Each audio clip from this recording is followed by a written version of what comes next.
Ladies and gentlemen, Jeff Griffith from City Council is here. Thank you for getting up early and trudging in. Really, it's just there's a lot of snow on the streets. It's not hazardous yet.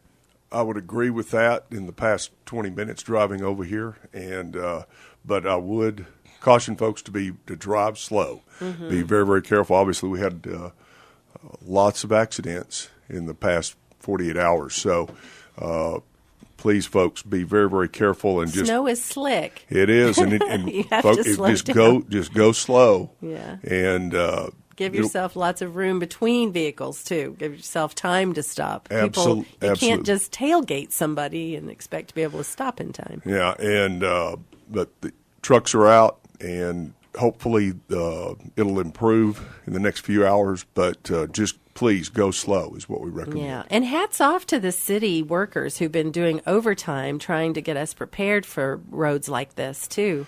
We've got a great staff with salt trucks and plows. However, there's never enough. Mm-hmm.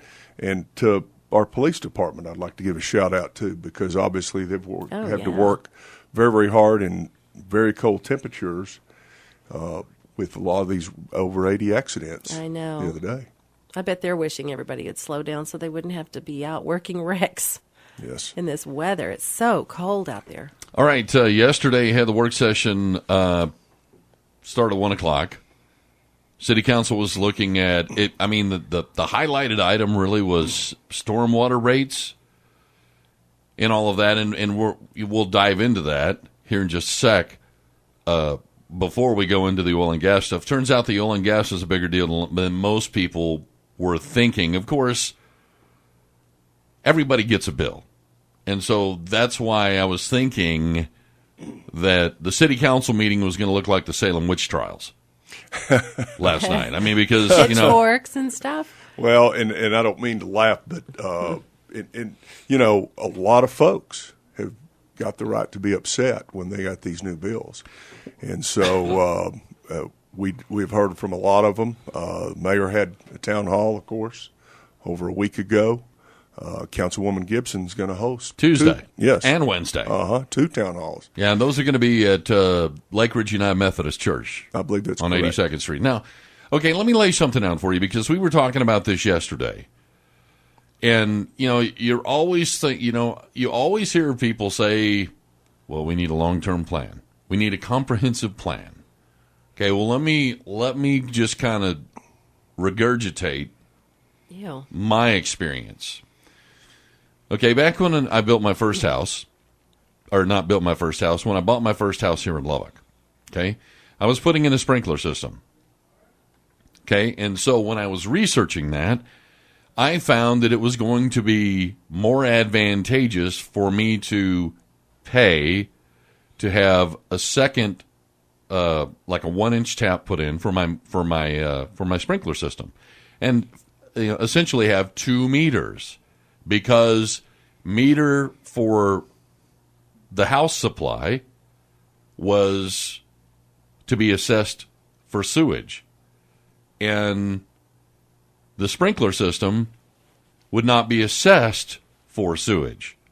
Okay, so then we get into the stormwater stuff, and then they say, well,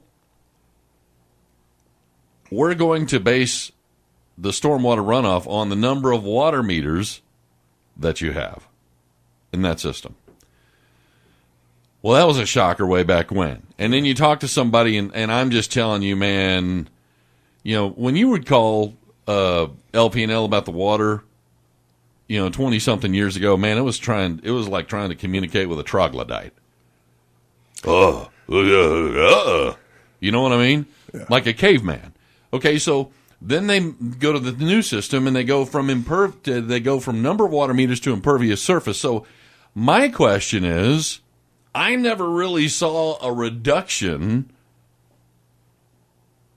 or a change in my rate, because I went from 1 meter to 2 meters because it's cheaper to do that. So I paid for the meter, paid to have it installed, and then they go to the 2-meter system on a water runoff, and so I get an increase there. And then when they go to the impervious surface, I didn't see really a reduction there because it was all just lumped into the same pile of manure. You understand what I'm saying? Absolutely. So I'm not really sure if I'm getting, beaten up or not. Well, and when we just changed to the new system, we need to make sure that citizens realize that it's not perfect. I mean, to say the least, it's not perfect. But my point is that there is a way to go on to the city website, and you can check your exact home or business and check the calculation. And there is a way to not just make an inquiry, and I'll pull the information for us a little bit later, but you can check and see what your calculation is and make sure that you're getting billed correctly. We've had several people that have not billed correctly. I had one gentleman that got billed for an entire shopping center when his business only occupied a quarter of it. Oh, So anytime you change, we have almost 100,000 LP&L accounts in this city. So you can imagine when you change a system this big, there's going to be some improper billing. And I would urge anybody that has a question about it to check it. Yeah, because obviously it's all gonna hinge on the accuracy of the data entry. Yes, that is. I mean, correct. the thing is God knows that none of us ever make a typo on the computer. Right, and there is a stormwater hotline to the city, and if anybody's got a pen or pencil and paper out there, it is 775-3118, and that's to speak to a live person. You can also go to... What was that number again? 775-3118. Sorry. No. You can also go to LubbockStormwater.org and fill out an appeal form. So if they have an issue, and we've had about 400 inquiries, I think 38 appeals. Yeah, I think yesterday I did read 38 appeals. And a lot of these or I say a lot of them, about 50-50, I believe, was what we were told yesterday, or commercial versus residential. So it's not just your home. It could be your business property, too. All right, 19 minutes after the hour, talking with Jeff Griffith after City Council meeting. Topic of discussion, stormwater rates. If you got a question or comment, ring us up. 770-5790. Tom Laura with Jeff Griffith after City Council meeting. We're talking about stormwater rates and the discussion at last night's meeting and the work session yesterday. All right. I have a question on rates, because I've done some research on what other cities pay for stormwater, and their rates are not as high as ours. Can you explain why ours are higher than some cities? Laura, thank you for bringing this up. And I don't want to make this too long and put everybody to sleep, but the bottom line is, for many, wake up, Tom. Not even one sentence out, and he's asleep. Our city's grown. The past 20, 30 years, we've grown in, in 1960, our city was 75 square miles. Today, it's over 131 square miles. So, land mass, we keep growing out and out and out. We've got over 100 ply lakes. We have over 1,100 miles of streets. And a lot of these items, not to throw anybody under the bus, but this should have been handled years ago. And if we'd have paid as we went, we wouldn't have $125 million worth of stormwater debt, these big projects. Everybody that's lived here a while will remember the days of the not just Lake Ridge Country Club floods, Maxey Park floods, right, Clapp Park floods. And so and I've lived here all my life. I'm 57, so I've seen a lot of it over the years. And, I mean, it was up to the door of at the time, St. Mary's Hospital. Mm-hmm. And people, it was up to their knees in their homes. Right. Around Entire Maxey golf Park. course is completely underwater. Lake Ridge Country Club. Mm-hmm. And so we've caught, we're playing catch up is the real answer. So basically we didn't pay for it as we went. And then on top of that, injury to the insult of the whole thing, we were funding street maintenance out of stormwater, and for a long time, people kept saying no, we aren't, and then all of a sudden, oh yeah, we are. Yeah, we are. Yes, and yes, it is included. Some of that will roll off this year, but hopefully we're going to get a real answer for this. All right, more with Jeff Griffith, Lubbock City Council meeting last night. KFYO 739, Lubbock's First News Friday, still coming down. Pretty much everything's canceled as far as school goes. Texas Tech, LCU, South Plains College, LISD, Friendship, Lubbock Cooper, All Saints. Pretty much the list has gone from 2-hour delay to cancel, except for some of these outlying areas. But just be careful while you're driving. All right, talking with Jeff Griffith, city councilman, after the meeting last night. Stormwater, and we'll get off of the stormwater onto the oil and gas thing here in a minute. But, okay, people aren't happy, bottom line. Mayor says he would like to revert back to the old system. Karen Gibson, in an article was quoted saying, we need to keep what we got and improve on it. Relatively speaking, off mic just a couple of minutes ago, we were saying the way that it is now, it's a bill. And Mayor's thing is if it reverted back to the old system, or, he would like to roll that into where it would fall into property tax. And if it was on a property tax, at least that would be deductible on your income tax. Residentially, obviously, if we show it as a tax, you could deduct it off your income tax. Commercially, you can anyway because it's it's part of your utility bill. Mm-hmm. But on residences, which is obviously the majority of it, we've got to consider that.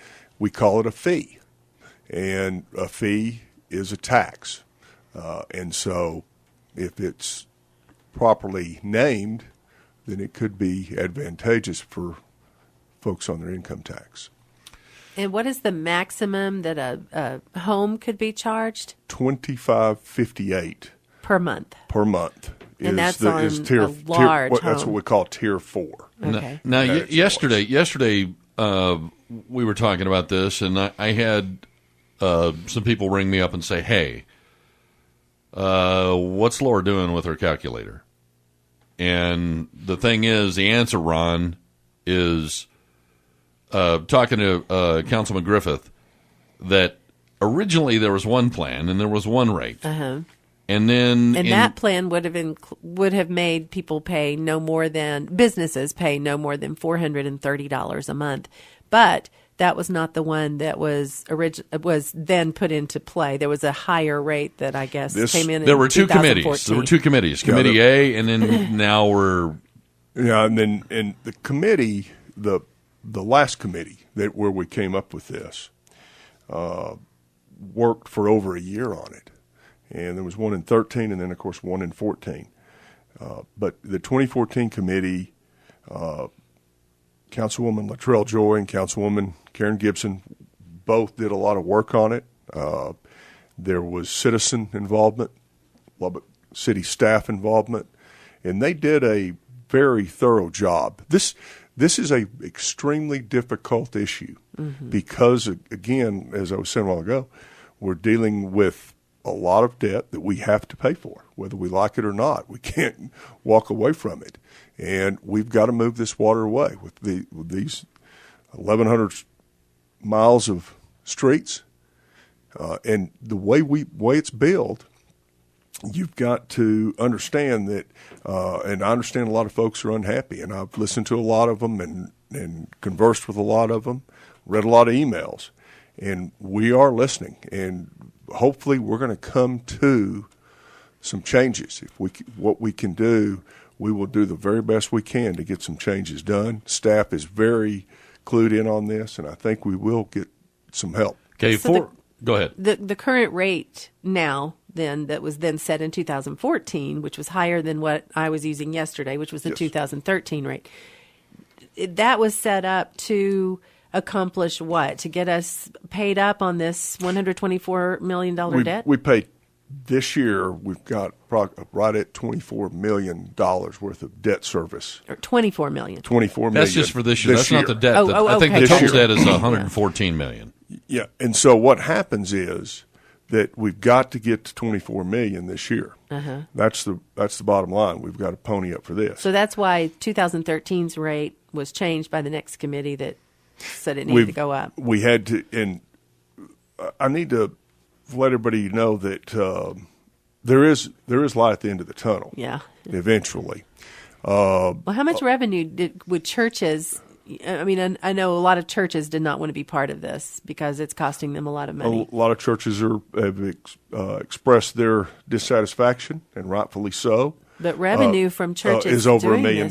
Yeah, that's quite a big part to help pay this debt off. Yes, it is, and that's a concern for a lot of churches. And you've got a lot of churches that can afford to pay these commercial rates, and then a lot of them that may have a small building, only 100 members, but a huge parking lot. Right. So that's we understand their concerns, but there is light at the end of the tunnel. Some of this debt will roll off in future years. Yeah. This is like, you got a bad shower pan, under your shower, and you don't want to replace it. And then sooner or later, you have to bite the bullet and do it. Well, maybe some of the larger churches that can afford, because it's going to start screwing up the carpet and the tile. Their water. That's actually a very good analogy, Tom. Right. And maybe some of the churches that are large enough to where they can handle the stormwater, maybe they could take on a sister church that's smaller and does not have the means to do that and kind of help them out. Just saying, I don't know. Hey, it's 7:44. Back with Jeff Griffith in a moment. On the line with a question or comment, Michael Ward, 770-5790. You want to ring us up? You're on, Michael. What's up? Good morning. Y'all ought to get a prize for being over there at school. I know, right? If this had been the council day, I'm not sure I would have been brave enough to be down there. Anyway, just wanted to touch on a couple of things. One is that this whole thing, and I think rightfully so, the mayor's finally calling the whole thing really a tax because it deals with infrastructure rather than a service per se. And we've got to start collecting our stormwater sometime and using it. We're going off chasing other water, and here we have a built-in thing for it. But one of the big things, and I just keep pointing it out, by the way, Jeff, thanks for bringing me Victor's, what was supposed to be a 14-page thing was 2, actually, of any relevance that he was saying. I didn't know what I was talking about. And what I was basing mine on, of course, was the proposed budget, which is all that I had. So there's been teeny tiny changes in it, so that was much ado about nothing. But anyway, the thing that we have got to do right now on this one is another way of cutting some of the cost out of it, is the $2.8 million that's the 6% franchise fee and the property taxes on the entire assets of that department. That goes into the general fund for purposes totally unrelated to anything to do with the department. And while it's been spent, it's in there to be spent, there's still ways that we can economize other places to make up that difference. We shouldn't be charging it on any of them, and it's got to be phased out. And I was glad to hear several council members yesterday. They call them transfers, so they don't sound quite as bad, but it's still the same thing. So, and in the meantime, they've got to break these out on the bills so that we can see what they really are, how much of it is really going to each of these utilities, and what's being taxed on top of it. But the stormwater is a huge problem. And going back to the long ago history, about 92, when this thing was being first decided, I got went down there and looked at a map, not the flood map, but the map of all of the underground drainage of the stormwater, and we pretty much quit building them. About I don't want a correction sent to me, but it was sometime around not time wise, but the area about 19th and University, or 26th, or something like that. And as the town grew, we didn't put in the infrastructure. We just depended on this Playa Lake system, which is poor at best. But anyway, just a little bit of background on it. But I'll be happy to try to help work on some solutions to it if y'all are getting into it later, because I am pretty familiar with what has gone on before. Okay. Not that I have good answers, but it's I understand we've got to pay the debt on it, but we've got to cut some expenses some other places as well. So all right, appreciate Michael, thank you for your concerns. All right. Appreciate your call, Michael. You calling. Thank you. Yes, it does. It's going to have to be paid for. I guess the question is how. Nobody's. I don't think anybody is saying that it doesn't have to be paid for, but it's just it's not going to be a painless deal. Right. Credit card debt. You got to pay for it. You don't want to, but you've already spent the money. Okay. And so, yes, we have to do it, and hopefully we will come with a better formula. All right, we're going to be talking gas and oil next. Good morning. Right now, 7:58. Real quick, we're going to have to squeeze this in there. Oh, yeah. Oil and gas stuff we were talking about. Relative to the oil wells, we have 106 oil wells inside the city limits, and we're talking about increasing the drilling distance from 3 to 600 feet within the perimeter of a structure, yes? Yes, that is quickly. There was Councilwoman Joy brought an amended proposal to increase it to that, and that was voted 4-3 in favor of. Some of us didn't agree with that, but that happened last night. That was our first reading of that ordinance. Okay, also what they're wanting to do is, I guess, increase the frequency of inspections of these wells just as a matter of, I guess, safety, relative environmental safety? They wanted to tighten up the ability of our city manager to have inspections done on these wells. Mm-hmm. The Railroad Commission already has an inspector, lives in Lubbock, that does regular inspections, but a lot of folks wanted this to be tightened up and us to be able to look at this more often. All right. Sure, we're going to hear more about this. Was that voted on last night? Yes, that was also in Councilwoman Joy's amendment. And it was passed. It passed 4-3. Hey, Jeff Griffith, thanks for being here and visiting with us. We'll talk to you again soon. Thank you for having me.